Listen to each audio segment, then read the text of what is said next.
আসসালামু আলাইকুম। Wow cook চ্যানেলে আপনাদের সবাইকে স্বাগতম। আজকে আপনাদের জন্য নিয়ে এসেছি এক্কেবারে সহজ কিন্তু দারুণ মজাদার মুচমুচে আলু পুরি রেসিপি। এই পুরি বিকেলের চায়ের সাথে একদম জমে যাবে। চলুন তাহলে ঘরে থাকা উপকরণ দিয়ে চটজলদি বানিয়ে ফেলি। প্রথমে পুরির জন্য ডো বানাবো, তাই ১ কাপ ময়দা নিয়েছি। এখন আটাটাকে মাখিয়ে নিতে হবে, তাই দিয়ে দিলাম হাফ চামচের মতো লবণ।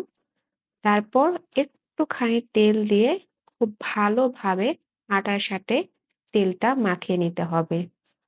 তারপর অল্প অল্প করে পানি দিব আর মাখাবো। একবারে বেশি পানি দেওয়া যাবে না, তাহলে পরিমাণের এদিক সেদিক হতে পারে।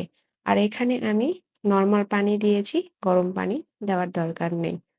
আর মাখানো হয়ে গেলে সব শেষে একটুখানি তেল দিয়ে দিব। আর পুরিটাকে সফট করার জন্য আমি ১০ মিনিটের মতো রেখে দিব।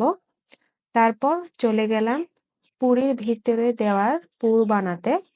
পুর বানাতে যা যা নিয়েছি দেখিয়ে দিলাম। পেঁয়াজ ভেজে বেরেস্তা করেছি, শুকনা মরিচ ভেজে নিয়েছি আর ধনিয়া পাতা। আর এখানে আমি আলুগুলোকে সিদ্ধ করে নিয়েছি। আমি ছোট আলু নিয়েছি, তাই অনেকগুলো নিয়েছি। বড় আলু হলে ৩টা থেকে ৪টা নিতে পারেন। এখানে আমি একে একে সবগুলো দিয়ে দিলাম। একদম ভর্তা বানানোর স্টাইলেই পুরটা বানাবো। মরিচটাকে খুব ভালোভাবে লবণ দিয়ে মলে নেব। তারপর বেরেস্তা পেঁয়াজ আর ধনিয়া পাতা মেখে নিয়ে তেল দিয়ে ভালোভাবে মাখিয়ে নেব। তারপর আলুটাকে হাত দিয়েই ম্যাশ করব। আর খেয়াল রাখতে হবে আলু যেন গুটি গুটি না থাকে। আমার পুর বানানো হয়ে গেছে। এখন চলে যাব পুরির লিচি বানাতে। ১০ মিনিট ঢেকে রাখার পর ডোটা খুব সফট হয়ে গেছে। এখন ডোটাকে আবার একটু শুকনো আটা দিয়ে মথে নেব, তাহলে আরো বেশি সফট হবে। তারপর ডো থেকে লিচি কেটে নেব। খুব বেশি ছোট নেব না, এমনভাবে নিতে হবে যেন পুর দেওয়ার পরেও পুরি তেলে দিলে ফেটে না যায়। আর আমার ১ কাপ আটা থেকে ৫টার মতো লিচি হয়েছে। লিচিগুলোকে ভালোভাবে মথে নিব। তারপর আবার একটু শুকনো আটা দিয়ে লিচিগুলোকে ভালোভাবে মেখে আরো ৫ মিনিটের মতো ঢাকনা দিয়ে ঢেকে রাখবো। তাহলে পুরি ফেটে যাওয়ার চান্স কম থাকে। ৫ মিনিট পর লিচিগুলো পুর দিব। এখানে আমি লিচিগুলো হাত দিয়েই ছাড়িয়ে নিচ্ছি।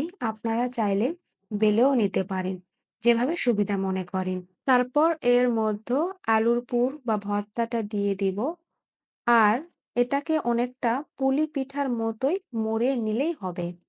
এক সাইড থেকে মুড়ে নিতে থাকবো আর উপরের অংশটা পেঁচিয়ে পেঁচিয়ে নিতে হবে।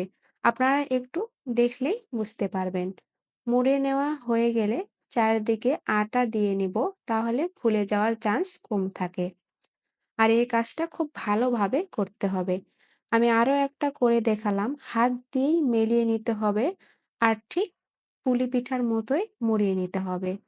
তারপর এক সাইড থেকে মুড়তে হবে আর উপরের অংশটা পেঁচিয়ে পেঁচিয়ে নিতে হবে। তাহলে পুর বের হবে না। আর এভাবেই আমি সবগুলো পুরি বানিয়ে নিলাম। আর এখন এগুলোকে বেলে নেওয়ার পালা। এখানে একটা জিনিস খেয়াল রাখতে হবে, পুরির মুড়িয়ে নেওয়ার দিকটা নিচের দিকে রাখতে হবে আর হালকাভাবে বেলতে হবে। বেশি চাপ দেওয়া যাবে না, তাহলে পুর বের হয়ে যাওয়ার সম্ভাবনা থাকে। আমি সাইডটাও দেখিয়ে দিলাম কতটুকু মোটা রাখতে হবে। আর এভাবে আমি সবগুলো পুরি বেলে নিলাম। আর ভাজার সময়ও মুড়িয়ে নেওয়ার দিকটা নিচের দিকেই রাখতে হবে। এখন চলে গেলাম পুরিগুলোকে ভেজে নিতে। আমি কড়াইয়ে পরিমাণ মতো তেল দিয়ে দিলাম। তেল গরম হয়ে আসলেই পুরিগুলো ছেড়ে দিব। আমার কড়াই যেহেতু ছোট, তাই একটা করে ভেজে নেব। আপনাদের কড়াই বড় হলে একসাথে দুটো ভেজে নিতে পারেন।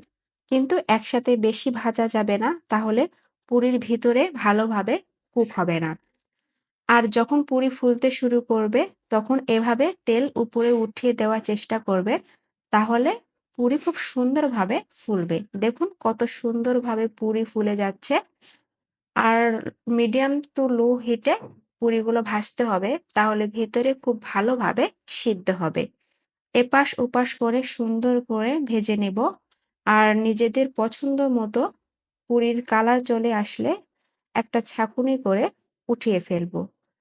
আর ব্যাস, তৈরি হয়ে গেল ফুলকো ফুলকো আলু পুরি। ঠান্ডা হয়ে যাওয়ার পরও কত সুন্দর মুচমুচে আছে। চাটনি, টমেটো সস বা ১ কাপ চায়ের সাথে একদম জমে যাবে। আর রেসিপিটা ভালো লাগলে অবশ্যই লাইক দিন। আর কমেন্টে জানাবেন রেসিপিটা কেমন হয়েছে। আজকের মতো এ পর্যন্ত। দেখা হবে নতুন একটা রেসিপি নিয়ে।